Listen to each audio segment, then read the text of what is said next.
आज फिर से आत्मिक मन्ना कार्यक्रम में हम आपके सामने प्रभु के संदेश को लेकर आए हैं। परमेश्वर आप सबको आशीष दे। प्रार्थना के साथ इसको हम आरंभ करेंगे। स्वर्गीय पिता, हम आपको धन्यवाद देते हैं आज के दिन के लिए प्रभु, जो आपने ठहराया ताकि प्रभु हम आपके नाम की महिमा के लिए पिता परमेश्वर इस्तेमाल हो सके। आगे के समय को प्रभु जी हम आपके हाथ में देते हैं।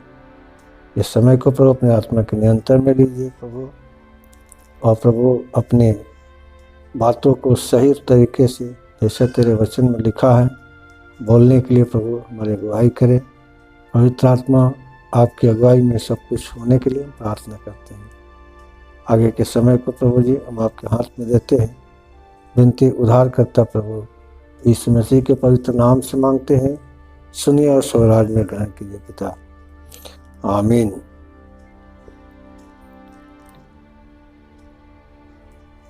यीशु मसीह तेरे जैसा है कोई नहीं, तेरे चरणों में झुके आसमां और महिमा गाए जमीन।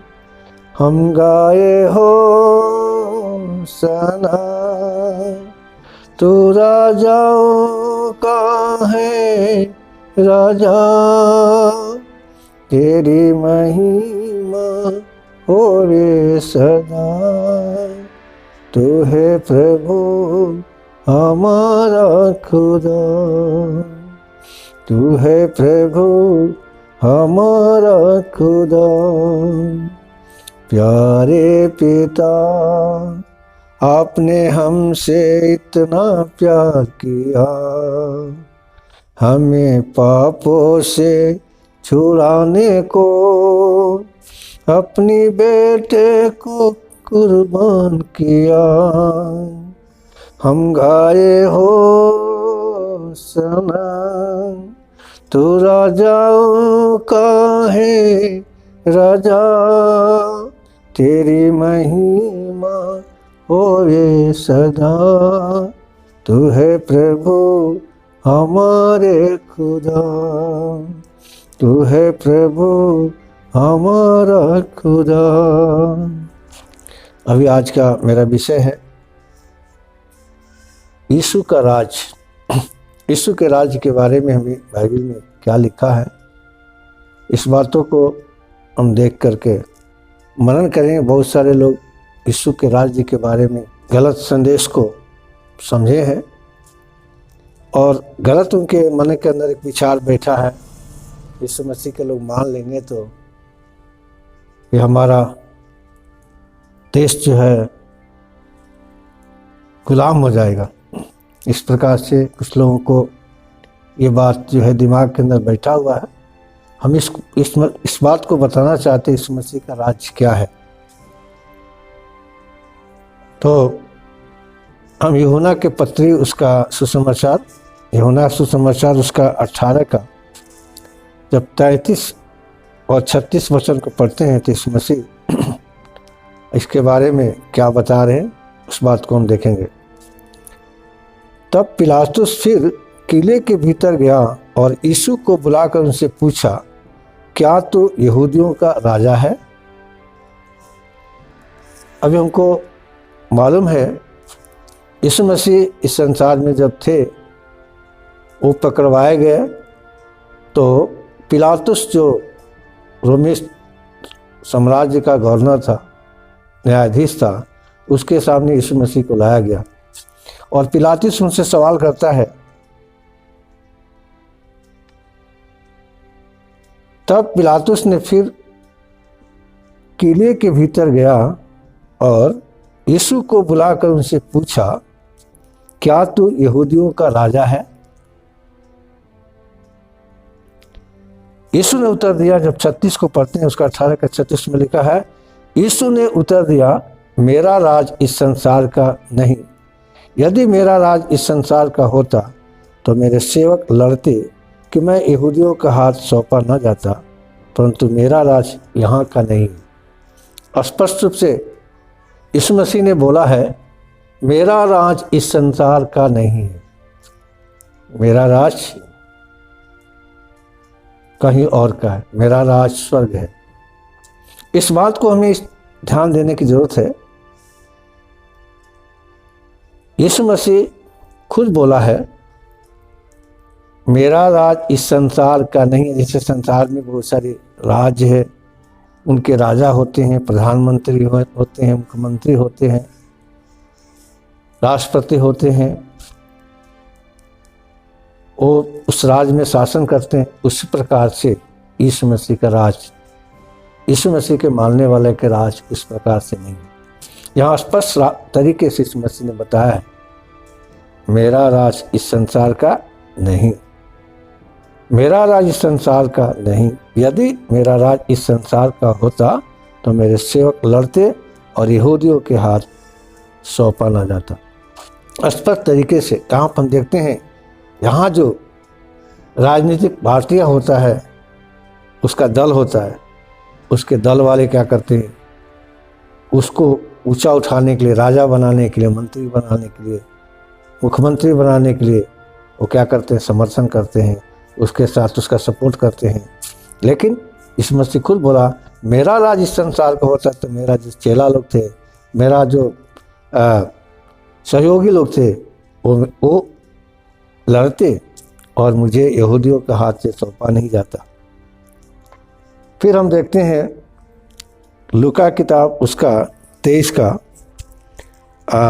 का जब पढ़ते हैं, लूका 23 का 42-43, तो उसमें स्पष्ट रूप से लिखा है, यीशु मसीह को जब क्रूस के ऊपर चढ़ाया गया है, उस समय वचन बताता है, दो वहाँ पर कुकर्मी डाकू वहाँ पर लटकाए गए, उनके साथ में एक दाएं एक बाएं।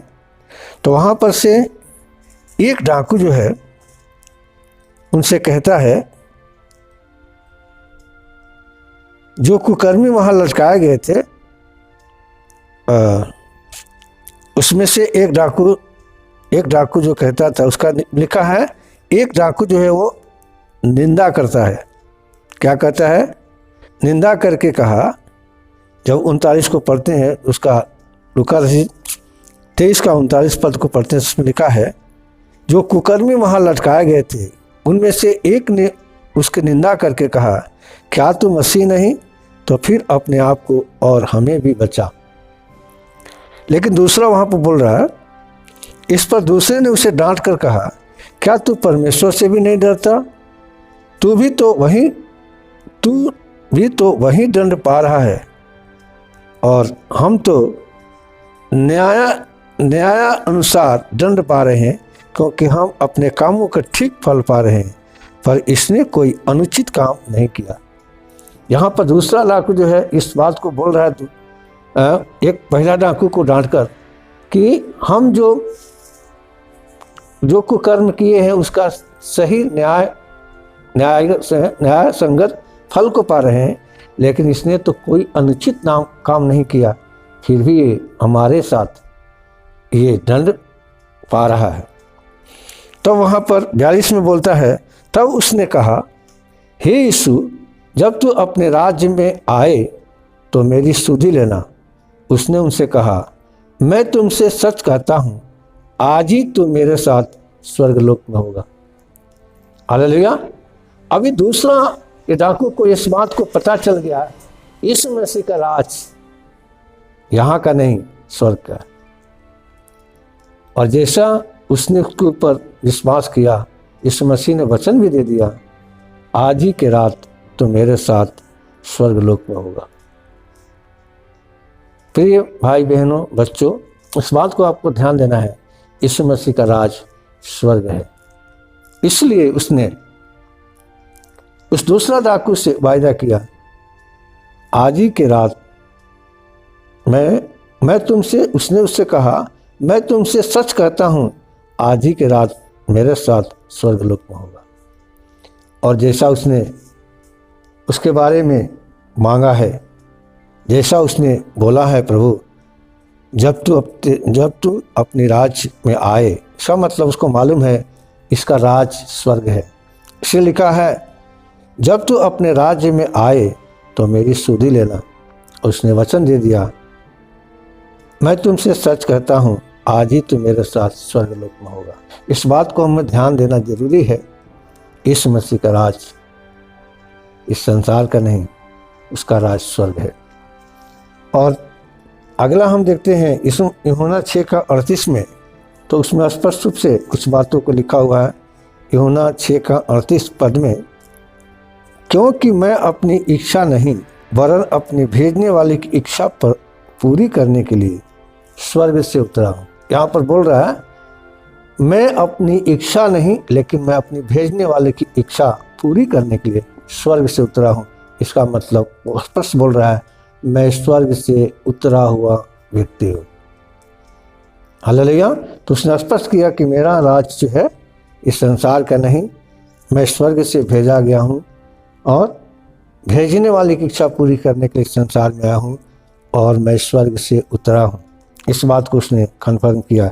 फिर हम यूहन्ना जब उसका 3:13 जब पढ़ते हैं तो उसमें स्पष्ट लिखा है कोई स्वर्ग पर नहीं चढ़ा, केवल वही जो स्वर्ग से उतरा, अर्थात मनुष्य का पुत्र जो स्वर्ग में है। यहाँ स्पष्ट लिखा है कोई स्वर्ग पर नहीं चढ़ा, वही जो स्वर्ग से उतरा, अर्थात मनुष्य का पुत्र यीशु मसीह और जो स्वर्ग में है। पहले था, इस संसार में मनुष्य के रूप में आया, इस संसार में 33.5 साल रह करके पूरे मानव जाति को पापों को लेकर के बलिदान होकर के क्रूस के ऊपर चढ़ा और तीसरा दिन मृतकों में से जी उठा, जीवित होकर 40 दिन तक इस संसार में अपने लोगों के ऊपर प्रकट हुआ, अपने चेलों के ऊपर प्रकट हुआ और उनके देखते हुए स्वर्ग पर चला गया। तो यहाँ पर स्पष्ट बताता है कोई स्वर्ग पर नहीं चढ़ा, केवल वही मनुष्य का पुत्र जो स्वर्ग से आया था, उतरा, इसका मतलब आया था, और जो अभी स्वर्ग में है। इसका मतलब पहले था, आया, गया, अभी प्रेजेंट है। तो इस बात को जो है हम देखते हैं यीशु मसीह का राज इस संसार का नहीं, वो स्वर्ग है। फिर मत्ती में भी हम इस बात को देखते हैं। बहुत सारे लोग को, हेरोदेस राजा को इस बात का संदेह हुआ और यहाँ पर बता रहा है मत्ती उसका 2 और 3 पढ़ते हैं तो स्पष्ट लिखा है यहूदियों का राजा जिसका जन्म हुआ है कहाँ है, क्योंकि हमने पूरब से उसका तारा देखा है और उसको प्रणाम करने आए हैं। यह सुनकर हेरोदेस राजा और उसके साथ सारा यरूशलेम घबरा गया। यहाँ पर स्पष्ट लिखा है हेरोदेस ने भी इस बात को समझा, यरूशलेम के लोगों ने समझा यहूदियों का राजा इस संसार के ऊपर राज करने के लिए आया है। इसलिए यहाँ पर लिखा हेरोदेस को ये संदेह हो गया मेरा राज छीनने के लिए कोई आ गया है। और यहाँ पर लिखा है जब पूरब देश से मंजूसी लोग, ज्योतिषी लोग जब उसमें पहुंचे हैं, वो जाकर के सवाल कर रहे हैं। स्पष्ट लिखा है हेरोदेस राजा उन दिनों में जब यहूदियों का बैतलहम में यीशु का जन्म हुआ तो पूरब से ज्योतिषी यरूशलेम में आकर पूछने लगे यहूदियों का राजा जिसका जन्म हुआ है कहाँ है। ज्योतिषी लोगों को भी ये पता, ये लोग सोचा कि राजा जो आने वाला है इसका जन्म राजा के घर में होगा। इसलिए जाकर के हेरोदेस राजा से इस बात को पूछता है और लिखा है हेरोदेस ये सुनकर घबरा गया और हेरोदेस के साथ पूरा यहूदिया घबरा गया। और उसमें लिखा है कि वो लोगों को, ज्योतिषियों को, भविष्यवक्ता को बुलाकर पूछने लगा। जैसे 5 में लिखा उन्होंने उससे कहा यहूदियों के बैतलहम में, क्योंकि भविष्यवक्ता के द्वारा यही लिखा है। 4 में लिखा है मत्ती उसका 2:4 में, तब उसने लोगों को, सब प्रधान याजकों और शास्त्रियों को इकट्ठा करके पूछा मसीह का जन्म कहाँ होना चाहिए। उन्होंने कहा यहूदिया के बैतलहम में, क्योंकि भविष्यवक्ता के द्वारा यह लिखा गया है। और इस बात को हम देखते हैं सारे लोगों को बुलाकर इमरजेंसी मीटिंग बुला करके शास्त्री, फरीसियों और सारे भविष्यवक्ता लोगों को इकट्ठा करके वो जो है पूछ रहा है मसीह का जन्म, यहूदियों का राजा का जन्म कहाँ होना चाहिए। इस बात को आज भी लोगों को मन के अंदर ये बात फैला हुआ है। यीशु मसीह को मानने वाला अपने राज की स्थापना कर रहा है। लेकिन यीशु मसीह स्पष्ट बोला है, मेरा राज इस संसार का नहीं, मेरा राज स्वर्ग है।